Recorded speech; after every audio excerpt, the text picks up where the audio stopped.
yeah, yeah, yeah. Biraan lubbuun jira, hawa sana itti dhaga'ama hebbanya. Hin dandeenyu mo'amuu yoon yaada namni qabu basaa guutuu. Dararaan daraaru addunyaa walitti dhuufee jiruu fi jireenya yaadu hawaasaaree kaayyoon keenya gabbisuuf dirqama dhaabataan naaf dandeetti guutuu gayyaama. Biraan lubbuun jira, karraatu gaafi jajjabina gabbataa, ijoollee tokkummaa bilisummaa kaadhimaa. Addunyaa rakkoo qabdu garuu wal wajjii jajjabaa. Bashannanaa fi waaltina haqaa Addis Ababa irratti kitaaba guutuu hayyuu suuraa fi jijuu seenaa ni baasu yaa gammoojjii barnoota ni buusu. Dhugeeffachaa bultii lammiin jiraachuuf nu harka baasa faayidaa hin daamsu. Mammaaksa cimaa aadaa keenya dandeettii keenya jabeenyaan agarsiisa.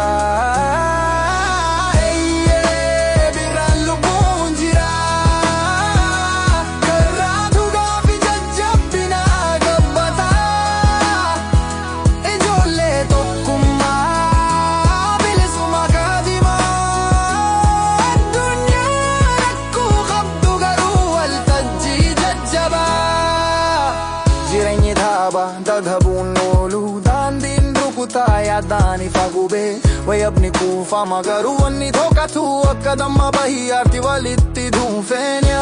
Oduu barreessuu fi gagaarii fayyadamuun dandeenyu nurra kitaaba daarii akkasumas gabbaraa fi jaala gabbisa sochiileen keenya walitti fufu maaliif du'ee deebisa.